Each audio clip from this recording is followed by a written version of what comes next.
Welcome back to Entrepreneurial Shades of Gray. I'm Chelsey Sayasan, along with my co-host Dani Dials. Hello. And we hope that you're just having the best day today. As always, we're talking about running businesses here on the Gulf Coast and beyond, and the art of running a business, but of course all the other stuff that comes with it, the fun, the messiness, the busyness, everything in between. All the things. I'm so excited about this episode, Chelsey, because not only do we have a powerhouse husband and wife duo, we also have the show sponsor with us. We've got Shay and Nick. So Shay runs and operates Honest Air, Electric, Plumbing and LLC. Heating, right? Correct. And then we've got Nick Powe, who also runs Powe and Associates. Yes, ma'am. First of all, thank you so much for just believing in what we're doing here enough to partner with us through a sponsorship. It means so much. We truly appreciate you. We're excited to get into all the things because we're pretty sure there's a lot of gray areas when you're talking about running two businesses under one household, right? Right. Yes. So Yes. let's just,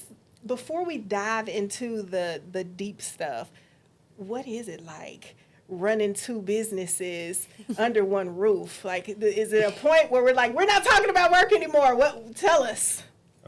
Ladies first. It's a never turn off. Late nights, pillow talking, you're talking about business.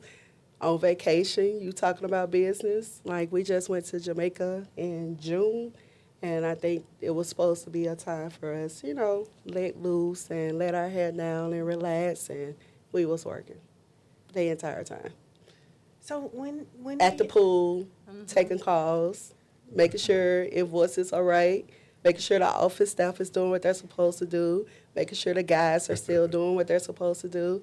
He taking calls for Powe and Associates with his guys that's doing the housing. So, yeah, it's never ending. Out of office and out of country, like literally. Yeah. But still working. Right. yeah, Right. who's the morning person? Who's the night owl when it comes to work? I think I'm both. He both.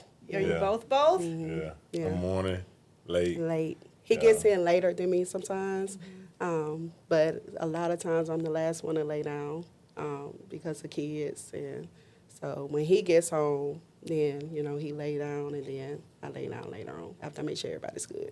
Such an entrepreneur. It's so hard to turn it off, right? Yes, Yes. correct. So let's talk about Honest Air for a little bit, because Shay, you're operating the kind of business where your employee is essentially the face of your brand. They're the ones walking into people's homes, and they're the ones having that one-on-one interaction with your clients. With that in mind, how do you, first of all, establish that with your employee and let them know how important that is? But then how does that affect how you train and hire employees? So when it comes down to looking for the right employee, I have like these series of questions that I ask them over the phone, do over the phone interviews, and then I like to meet them in person. And you like to look at their presentation. First impression is everything. So how they come in, present themselves, how they're talking to you, their demeanor, their body language. That's something that you kind of look at, and then looking for key terms that they say, especially on the technician side. You want to make sure that they understand parts of the HVAC system, because you're going to be sending them over to work on, your customers, your clients' AC units. So you want to make sure they know what they're doing, so they're just not sitting running up the clock trying to figure out an issue. So, and then he comes in on the back end. I call him, and that's where he comes, and he'll ask the technician guys, well, what's a capacitor? Or he'll take them to the back and walk them through our warehouse in the back and ask them what different parts is. And we have a test that they have to do, and they have to answer the questions, and then he grades it. Because I don't know the HVAC. I just know how to, manage the business, the money pretty much. And he knows he's the workhorse. Yeah. So he understands the field and knows what's needed in the field. So cool to be working together as a couple, like in both businesses. My question is, how did you guys even get here? Did y'all, when you started dating, did you have your own businesses? Did you know from the jump, like when you got married, we want two businesses, but also y'all work together as one too? How did this get started?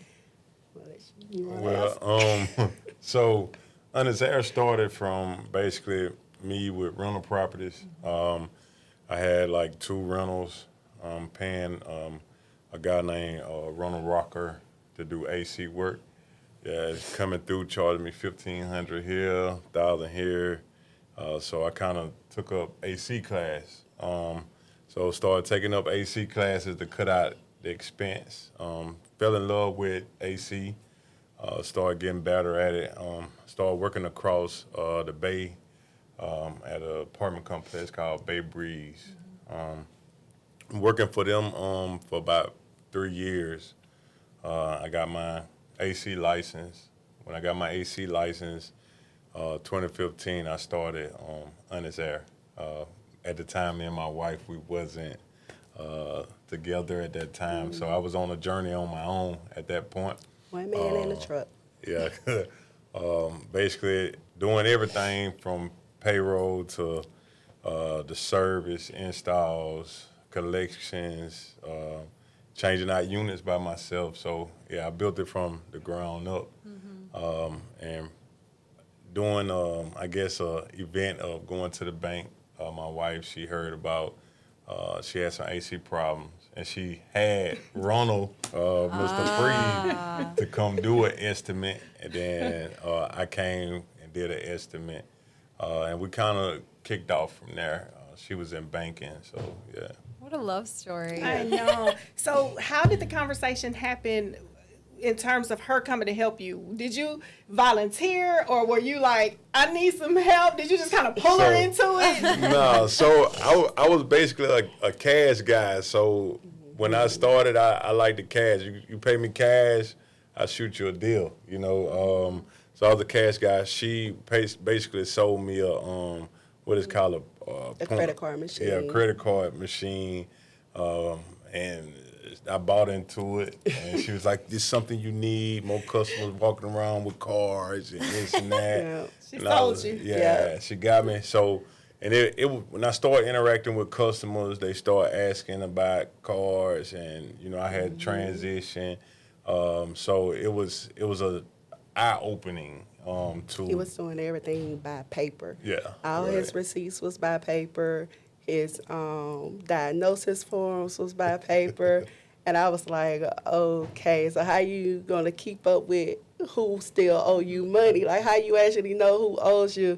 It was like, it's in my head. Trust me, I know. Okay. So, and I was like, no, you need an actual system, you know, because you want to expand, you know. Yeah. So That's the thing about entrepreneurship, okay? We go into entrepreneurship and we know what we know and we're good at that, but there's so many aspects of it that there are teams who do that for a living, or they have that kind of expertise, and we need those kind of people in our lives. It sounds like you need a Shay in your life. Right. Potential wives. Yes. Yes. Love it. Yeah, I love it too. Tell me, have you ever had any experiences, hard lessons in terms of your brand that potentially that you had to kind of walk back and rebuild relationships from? How did you bounce back from that? Want me to start it? You got it. can I do it? Go ahead. This is just to go back from when he was one man in a truck.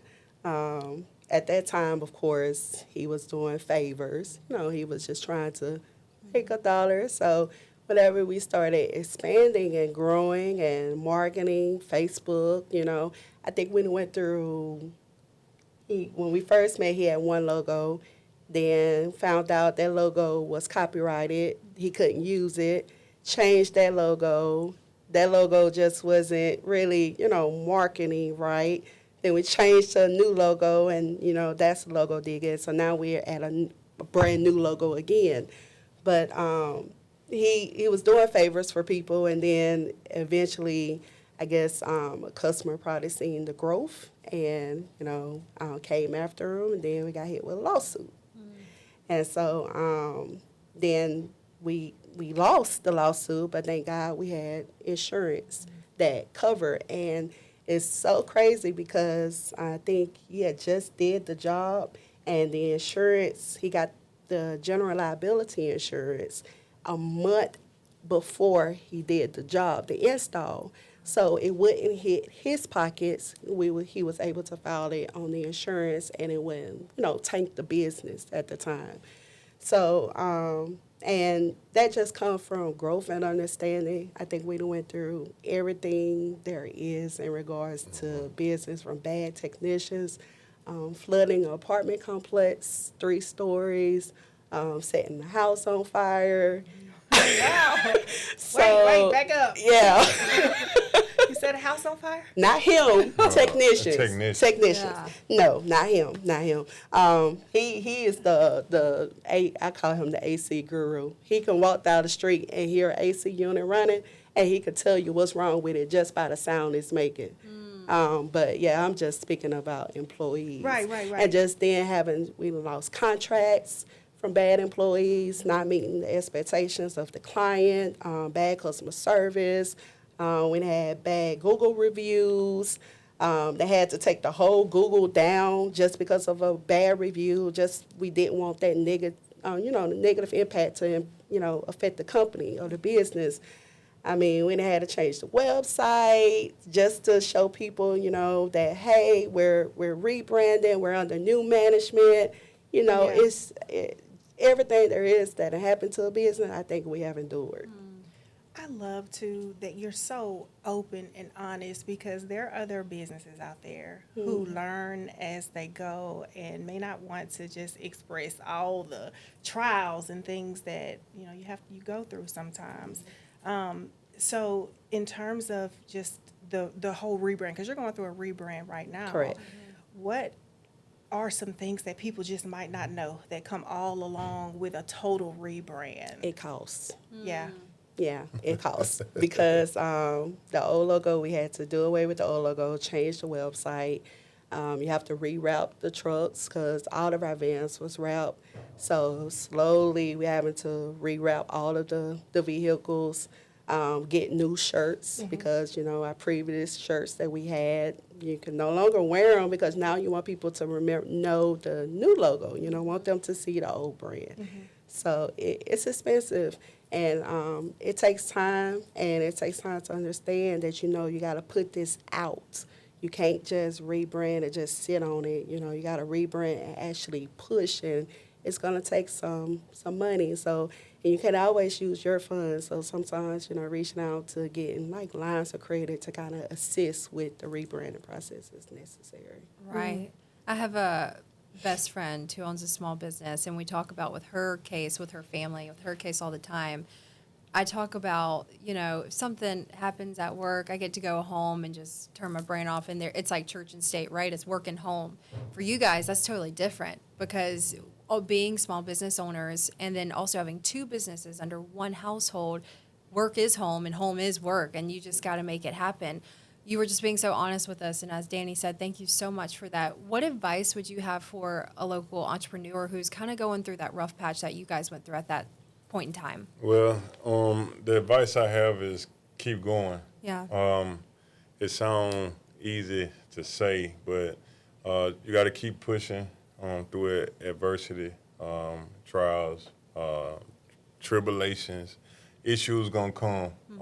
You just got to keep faith and keep pushing and know the end goal that you're looking for, because every company goes through its growing pains because a lot of people wasn't born into a Fortune 500 company or nothing like that, or had people to show them how to operate a business correctly. So basically educating yourself, putting the knowledge in front of yourself to obtain the knowledge you need to be able to grow your business is very important. And also, a lot of people don't take this in aspect, but credit, making sure you manage your credit the way you should, and your finances.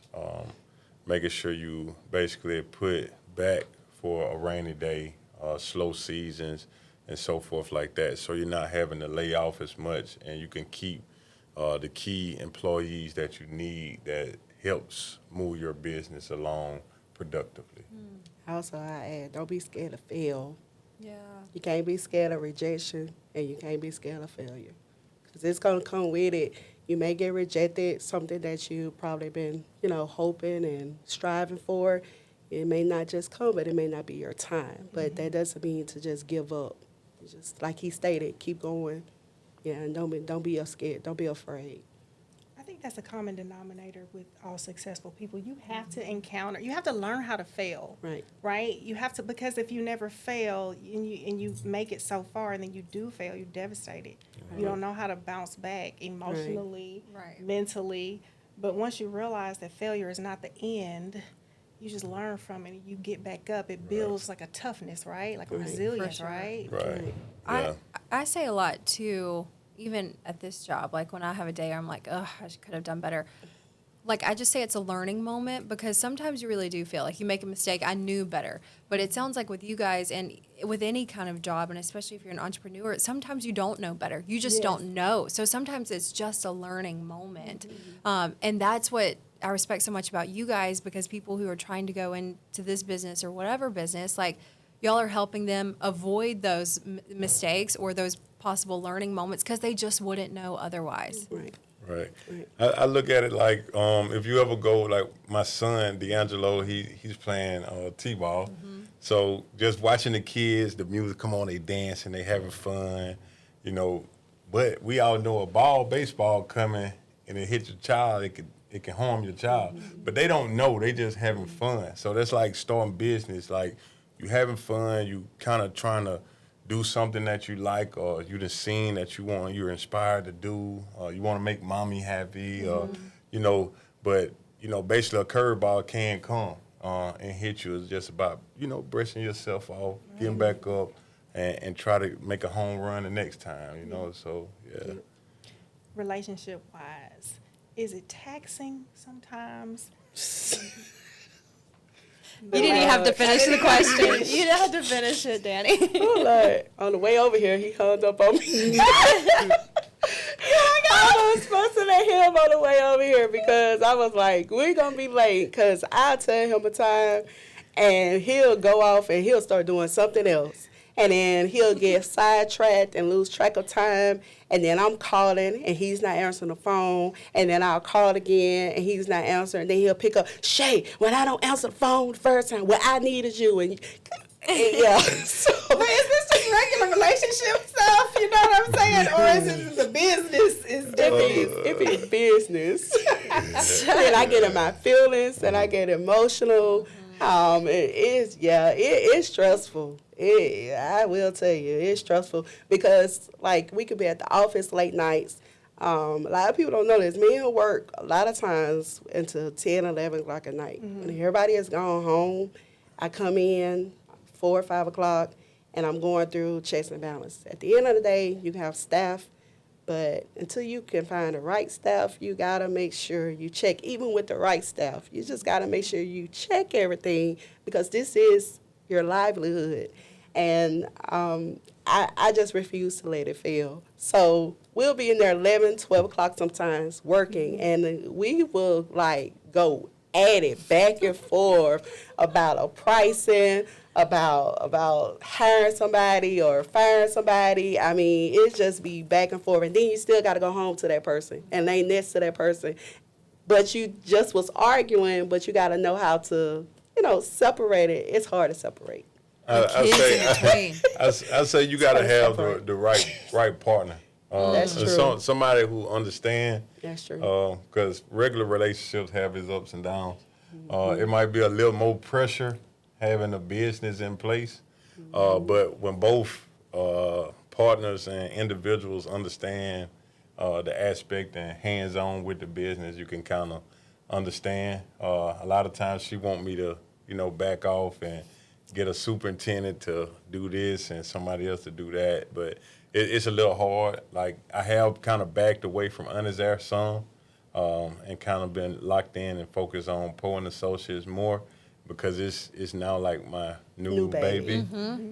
So I'm more hands-on, making sure, the house look the way I want it to look, until I can train somebody to produce that same product. So it's just, I feel like I know I going back to the Bible a couple times, but it's like it's saying being unequally yoked, being yoked, being the same on the same page is the best thing to me with marriage, relationship, and business. Because even if individuals who you have come into your business, if they're not on the same level with you or understand, they're not gonna put the same work and so forth like that, and like she say, the same vision into it, then you got to understand to be able to cut your ties and move on. Yeah, so, but she's been a blessing to me. So He been blessing me. It just kind of go back to when we first met. I mean, we both had the same goals. getting teary-eyed. Yeah, we had the same goals and the same, admiration when we sat and talked. And I think that's what really just drew us together, because he had a vision, and when he told me his vision, it was like it lined up with my vision. And I promise you, I fell in love with him after a first conversation that we had, and then it grew into a friendship, and then a friendship grew into, a relationship. And so it's been uphill ever since. We have our days, but I would say we have more good days than bad. We need to really air do. this on the day it's airing, but also on Valentine's Day, the week of Valentine's Day too. For sure. I love it. I'm just learning so much about, what you guys are doing and why you do it. Dani and I always like to ask for you guys in both of your businesses, what are the gray areas if people are interested in making and creating crafting businesses like you have, but just starting from scratch with their own passion? What do they need to know about getting started? What are the gray areas of it? I will say you first need to make sure you understand what are you trying to do and what you're trying to do, how you plan on selling it, in a sense like marketing, who is your audience, and who you're selling to. A lot of people sometimes just go in business and really don't know. They just know they want to start a business. But you really need to sit down, and he wrote his vision on a plane to Vegas on a napkin on the plane. It was my first time going to Vegas. And he had an umbrella, and under the umbrella, he had the rental properties, he had building homes, and then he had the HVAC, and then trucking. A lot of people don't know we did have trucking too. And that business dissolved. But he had all of them on the umbrella and how they could help and feed each other. HVAC aligns with housing. Everyone needs HVAC units. So with him starting Powe and Associates, he's able to also fund Honest Air because Honest Air can do the HVAC systems. Yeah. And everything that he put on that paper on our way to Vegas, I think it was, 2018, it came to pass. I love how all of your businesses do complement one another. Nick, tell us, what exactly do you do for Powe and Associates? What all services do you offer? Okay, so with Powe and Associates, basically we do roofing, we do decks, we build homes. We also are doing a subdivision called Powe Estates in 8 Mile. It's affordable housing subdivision inside the county. We do concrete, you name it, with a house, top to bottom, sheetrock, paint, windows, and anything to make your house come to life, we can do it, yeah. So it makes sense with the AC and heating, which those homes are going to eventually need. We already know who's going to be doing that work. Right. Listen, we appreciate you guys so much for just coming in and hanging out, being so open and honest with us, sponsoring the podcast, of course. And we just wish you all the best, and just thank you. We Thank you, appreciate guys. it. We Thank thank y'all. you. Hey, before you go, I just want to ask, before we leave, what's the dream? Like, is this it? Are you guys living in it, or are there more things to come under that umbrella? There's more things to come. This is not the dream. Well, we're living part of it. But for me is for us to, I don't want him working so much in the field. The dream is for us to really leave a legacy, really build a corporation that we can potentially get shareholders. So that's my dream. What's your dream? Well, we're partially living it. I'm working on getting my GC license. Honest Air is basically a license to do work in Alabama and Mississippi. I would like to get Florida, Georgia, and Tennessee to expand basically this southeast region. And basically, like she said, to be able to get shareholders to invest in the business and then grow Powe and Associates to the standard of Adams Homes and D.R. Horton. Yeah. We're I do believing have it. a good fun fact. We just purchased our own brick and mortar, so we're no longer renting. Yay! Congratulations, you guys. That's It's awesome. so awesome. Yeah. Well, listen, you've got fans, supporters here. We wish you all the best. Listen, if you guys enjoyed this episode, be sure to subscribe, share it with a friend, and just keep embracing all those great areas. We thank you so much for Thank you being guys here. Thank so y'all for much Thank for being you. here. Thank you. Yes. Y'all are so cute, by the way. So cute. I'm telling you. I Nick, you just know. smiling the whole time. So Yes. cute.